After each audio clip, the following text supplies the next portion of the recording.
Hola, soy el maestro Fide Hopp Sepúlveda de la Academia de Ajedrez Hopches. Vamos a continuar viendo las partidas demostrativas del ataque indio de rey. Ya lo hemos explicado más de una vez y hemos señalado que el ataque indio de rey es una apertura por esquema que nosotros utilizamos en la academia para que los chicos, los alumnos empiecen a introducir en este maravilloso mundo de la apertura, que no significa que hay que aprenderse un par de movimientos de memoria, ¿ah? Que mucha gente lo asocia con eso. Apertura significa prácticamente una totalidad, significa cadenas de peones, significa mediojuegos relacionados, finales relacionados, partidas modelos, gemas de referencia, estadística. Es una cantidad de información muy grande el poder realmente manejar una apertura. Así que vamos a continuar con una partida bastante llamativa, porque blanca está jugando Gary Kasparov, negra con Frano Rakovic. Esto es una partida simultánea jugada el año 2015. Uno de cierta manera podría decir, sí, las partidas de simultáneas son unas partidas informales, ¿cierto? Que buscan, tienen el objetivo de la simultánea es otro, difundir el ajedrez, ¿cierto? Apunta a otro tema. Pero aún así es importante destacar que sirve la partida porque al fin y al cabo, más allá de los nombres y del contexto, también hay teoría dentro. Y eso es lo que a nosotros nos interesa destacar. Vamos a comenzar entonces. Vamos, E4, E6, D3, D5, todos los primeros movimientos son bastante comunes para nosotros ya porque lo hemos visto más en algún video. Ahora el negro acaba de hacer B5. Ya sabemos de antemano que al B5 el blanco juega el E5. Eso es importante destacar. El blanco va a realizar el E5 solo cuando el rey negro está enrocado o en su defecto, si el rey negro no está enrocado, pero el negro ha realizado el B5. ¿Qué quiere decir esto? Quiere decir lo siguiente. La relación que nosotros queremos que los alumnos entiendan es que el enroque corto de las negras está relacionado con B5 y el enroque largo de las negras está relacionado con B6. Si yo no me enroco corto y a su vez hago B5, doy por entendido que el negro igual se tiene que enrocar en el flanco de rey, porque si se enroca en el flanco de dama, independiente, ¿cierto? Que él esté enrocado en el flanco de dama, pasa lo siguiente, que ahora el negro al tener un B5 puede quedar más o menos expuesto su rey. Entonces, la idea fundamental es entender que el E5 de las blancas se va a realizar solo cuando el rey negro esté enrocado o en su defecto cuando el negro se haya expandido en el flanco de dama, ¿no?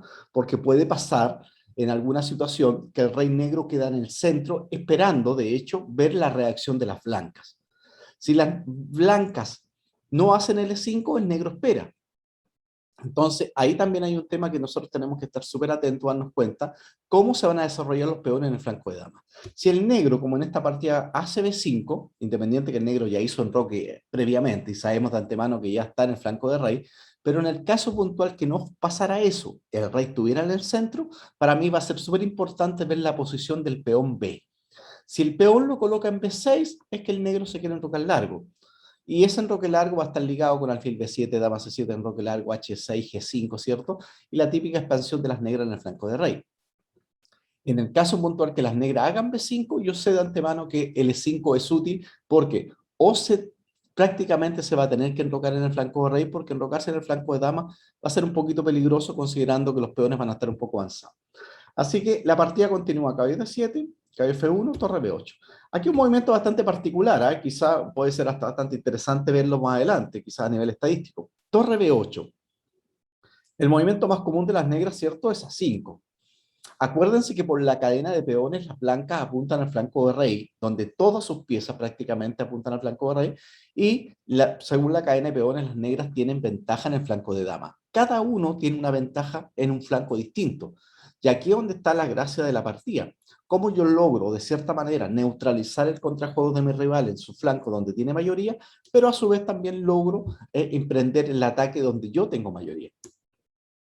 Después de torre B8, Kasparov siguió H4, B4, acá y acá. Acá el movimiento más común es alfil F4, ¿cierto? Y siguiendo con los planteamientos. Pero en esta partida es súper interesante, Kasparov hace inmediatamente H5. Fíjense que el H5 es un movimiento ya que hemos visto más de alguna vez en el ataque indio de rey. El H5, como es lógico pensar, amenaza H6. Así de simple. El peón quiere llegar hasta la sexta fila. Una vez que el peón llega a la sexta fila, lo que quiere hacer, ¿cierto?, es abrir, quiere jugar H por G7. Cuando yo ataco, tengo que abrir la posición. Es un concepto básico a nivel estratégico. Cuando yo me defiendo, quiero cerrar la posición. En este caso puntual, cuando yo hago H5 y tengo la amenaza latente de H6, el negro tiene dos opciones. Uno, la primera sería evitar el avance H6, eso significa que las negras hagan H6. Si las negras hacen H6, como pasa en la partida, de hecho, el blanco después lo que va a intentar es disponer las piezas con caballo G4, sacar el alfil F4, dama C1, dama D2 y apuntar al punto H6. O sea, esto quiere decir que las blancas de una u otra manera van a tener que sacrificar en H6 en algún momento. Si las blancas no sacrifican en H6, prácticamente el negro va teniendo un buen juego. En el flanco de rey estaría neutralizado el ataque de las blancas y las negras tranquilamente continuarían con su ataque en el flanco de dama. Entonces, en ese aspecto, si las negras hacen H6, el blanco ya debería mentalizarse que en algún momento específico tendrá que sacrificar una pieza. Es una pieza por dos peones en el flanco de rey, pero a cambio de ello serían dos peones más ataque. No significa que esa posición esté ganada, ni mucho menos. Lo que sí significa que es una posición compleja. Lo que sí queremos entender y explicarle a los alumnos de la academia, que entiendan que si el negro hace H6, muchas veces el blanco va a tener que intentar abrir la posición. Y esa apertura de línea en el flanco de rey, muchas veces podría simplemente ser a base de un sacrificio en H6. La otra opción es que él me permita hacer, en el fondo, un ejemplo de H6. O sea, por ejemplo, él hiciera otro movimiento, yo hago H6 y ahora él hiciera G6. Como él tiene su rey en el flanco de rey, él cierra la posición, que es lo correcto. Ahora, cuando yo hago H6 y el negro hace G6, lo que yo necesito ahora es poder sacar provecho de las casillas negras. Siempre para sacar provecho de una casilla es fundamental eliminar la pieza que defiende dichas casillas. ¿Esto qué quiere decir? Que si yo quisiera algún día explotar F6 y G7, tengo que cambiar este alfil de E7 por el alfil de C1. ¿Cómo lo voy a hacer? Tengo que intentarlo. De cierta forma podría jugar alfil F4, dama D2, alfil G5, con la idea de dama F4, ¿cierto? Ese es más o menos el plan a nivel estratégico. Una vez que logre cambiar el alfil de C1 por el de E7, las casillas negras van a estar siempre latentes, porque en el fondo siempre puede existir, al haber un descuido de las negras, si sacan el caballo o la dama, un ejemplo, la dama podría ubicarse en F6 y dar un mate en G7.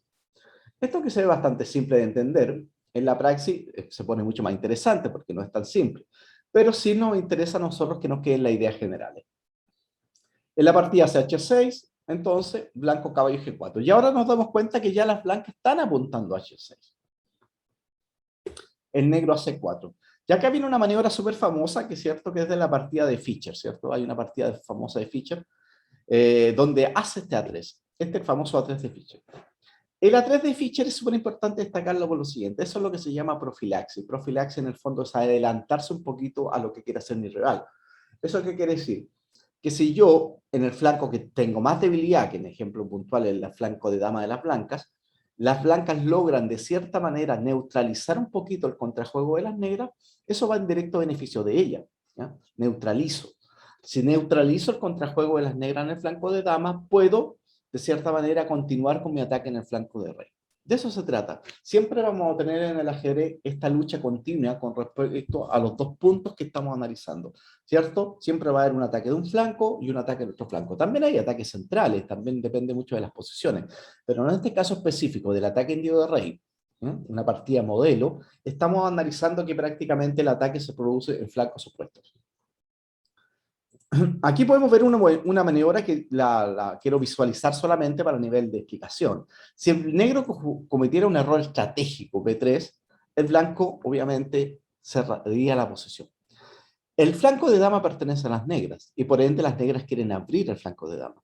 Si el negro comete la imprecisión de hacer B3, el blanco obviamente cierra el flanco de dama, y si algún día en el caso se diera un C4 y un D4, nos damos cuenta inmediatamente que todo el flanco de dama está cerrado. Ahora, yo digo, ¿a quién le conviene que esté cerrado? Obviamente le conviene a quien tiene minoría de fuerza en el flanco de dama, en este caso son las blancas. El flanco de dama pertenece por lógica a las negras, donde son ellas las que tienen la ventaja de espacio, de movilidad y de piezas para atacar dicho flanco. Entonces, Cerrar el flanco sería totalmente nefasto para las negras, porque ahora las blancas podrían continuar tranquilamente con su ataque en el flanco de rey, sabiendo de antemano que en el flanco de dama está cerrado y no le está pasando absolutamente nada. Eso es un error estratégico bastante conceptual y que hay que destacar. En la partida, el ACB por A3. Y ahora Kasparov hace este torre a 3, que es un movimiento bastante interesante. Si bien se ha jugado, no es tan común, porque el movimiento más común ustedes entenderán que es capturar de peón. Aquí hay varias cosas que destacar. Primero, en el ataque de las flancas es prácticamente la única pieza que nunca puede atacar es la torre de A1, porque es una pieza que generalmente está pasiva. Eso por regla general. Pero hay posiciones, hay una famosa partida en Nepo, ¿cierto? De Nepomniachtchi, que él captura de torre y termina activando la torre, y una partida bastante buena. Pero en general no es tan común. En este caso, como una partida simultánea, Kasparov ocupa la misma idea. Captura de torre, ejerce una presión sobre el punto de A4, mantiene bien también su cadena de peones, ¿cierto? Su cadena de peones está ahí, ustedes pueden ver tranquilamente bien. Y a su vez también hay una amenaza latente, que al capturar con la torre en A3 también da pie para que el negro juegue C4 y en algún momento quiera cambiar como es la calidad.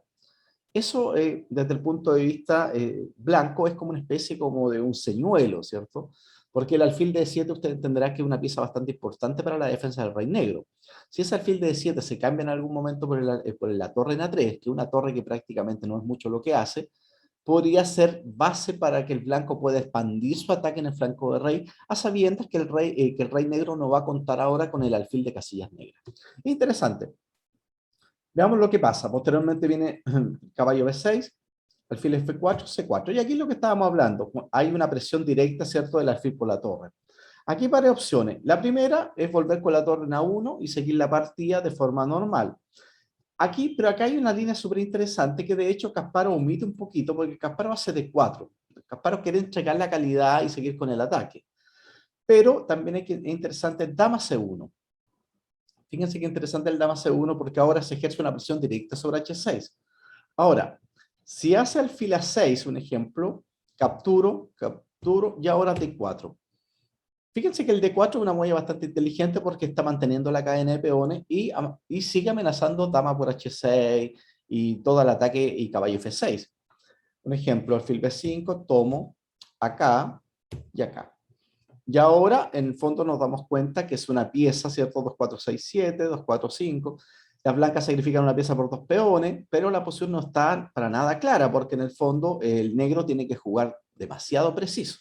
Siempre hay latente maniobras como caballo G5, caballo F6, alfil H3.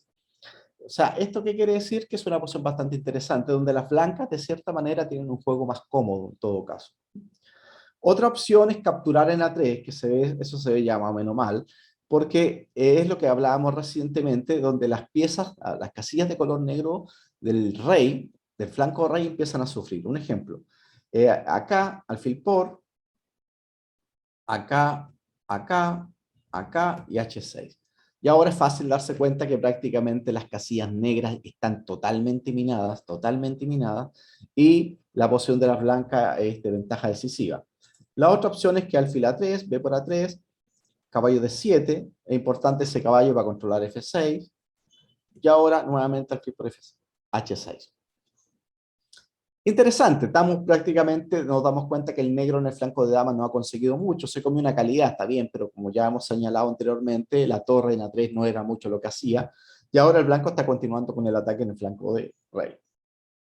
La otra opción a dama C1, un ejemplo, es hacer alfil D7, alfil por, y ahora nos damos cuenta que F6 falla porque si tomo de peón simplemente alfil por torre, gano material, F6 tomo, alfil acá tomo, acá muevo y H6. Y acá las negras claramente están ennegrecidas, esto de ennegrecida porque las casillas negras están muy débiles, ¿cierto? Y la ventaja de las blancas es bastante evidente.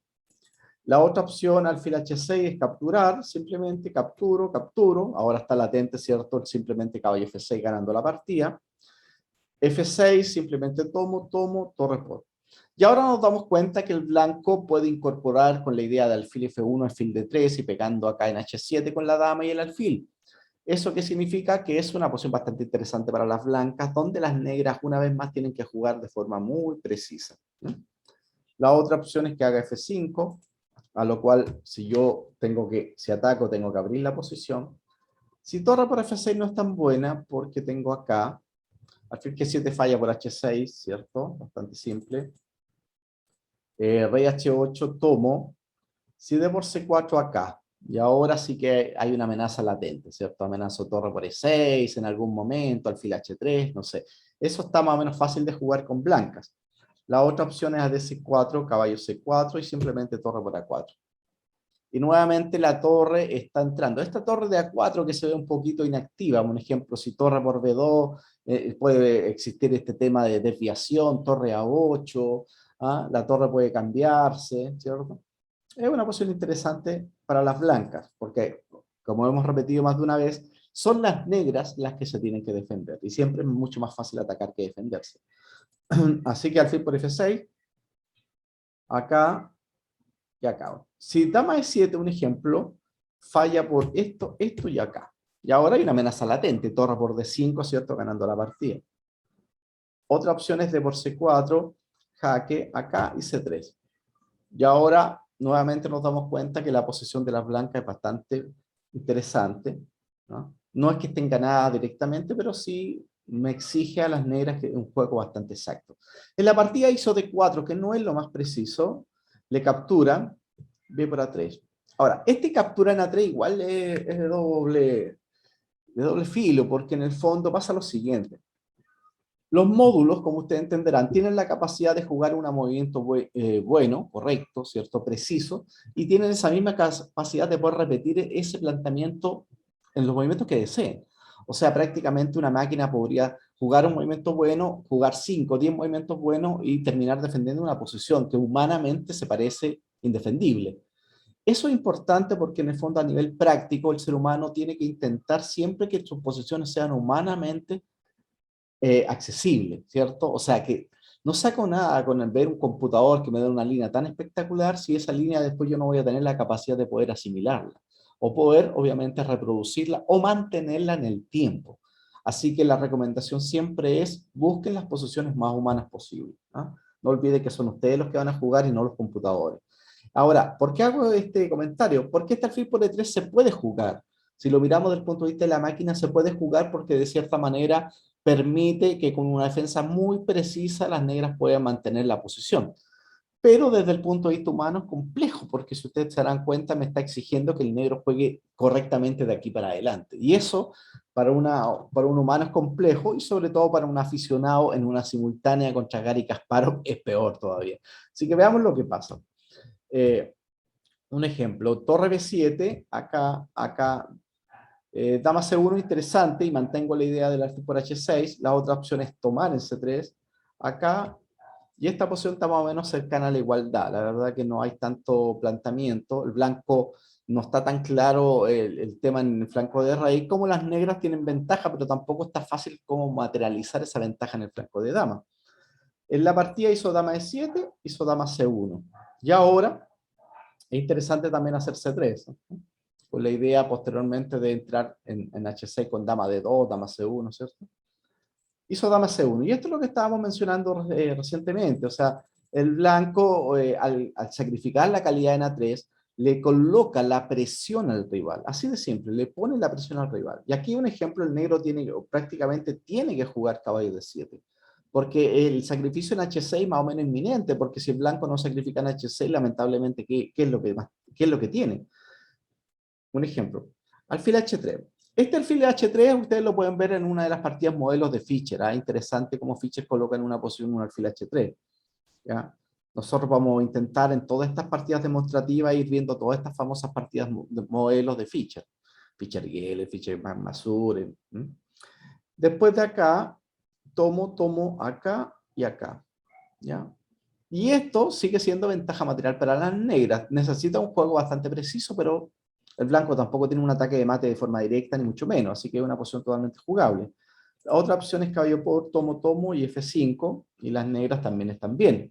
Y finalmente a caballo de 7, alfil por H6, tomo, C3 acá y acá, Y nuevamente nos damos cuenta que como que el ataque de las blancas se ve un poquito neutralizado y las negras están en el flanco de dama conquistando los peones de A3, ¿ah? Están bien. Pero eso eso pasaría si el negro estuviera jugando un módulo, pero como es un ser humano, comete la imprecisión de C3. Y aquí prácticamente la partida está totalmente decidida, ¿no? Kasparov hizo alfil por H6. Si caballo C4 simplemente tomo, amenazo dama H6, ¿cierto? Y mate. Y no hay cómo me puedo sacar esa amenaza de dama H6 y mate. Si rey G por G7, dama H6, caballo F6, ¿cierto? Si F5 lo mismo, tomo y alfil G5. Y amenazo H6 y todo lo demás. En la partida hizo alfil por H6, G por H6 acá. Y ahora estoy jugando simplemente caballo F6. Fíjense la pequeña sutileza de que el caballo no esté en D7, ¿no? Porque ahora, si caballo D7 ya es demasiado tarde. Y ahora simplemente estoy dando mate en G7. En la partida hace F6, ahora simplemente tomo. Si dama C7 acá, y aquí nos damos cuenta que estamos amenazando muchas cosas. Dama G6, rey H8, F7, caballo G6, no sé, hay muchas amenazas latentes ahí.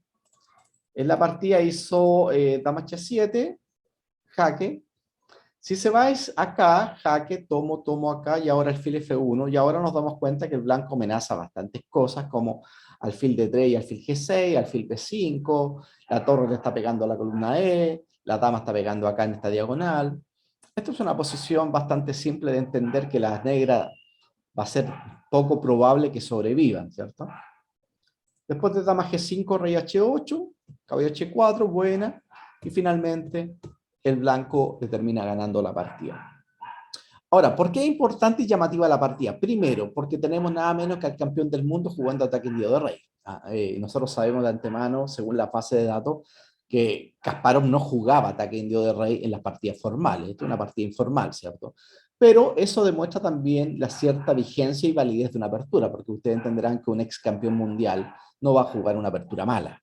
¿Ya? O sea, que Kasparov juegue en una simultánea el ataque indio de rey demuestra de cierta manera que es una apertura totalmente confiable y jugable. Y eso se ha venido demostrando desde prácticamente desde los albores del ajedrez, desde que nosotros ya tenemos uso de donde la variante ha sido popularizada. Estamos hablando prácticamente del 60, 70, donde Fischer sobre todo empieza a incorporar el ataque indio de rey contra algunos jugadores, ¿ya? Posteriormente lo toma Boreski, hace un estudio sobre él, Dorfman, y jugadores modernos de la talla de Spiller, ¿cierto? ¿No?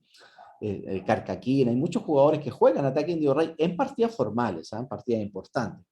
Pero esta es una partida no menor, porque si bien es una simultánea, demuestra claramente los temas generales que tenemos que tener a la hora de jugar un ataque indio de rey. Así que por mi parte espero que esta partida les sirva dentro de todas nuestras partidas demostrativas que estamos analizando en el canal, para que vayan incorporándose paulatinamente al manejo de esta apertura llamada ataque indio de rey. Me despido, espero que todos estén muy bien.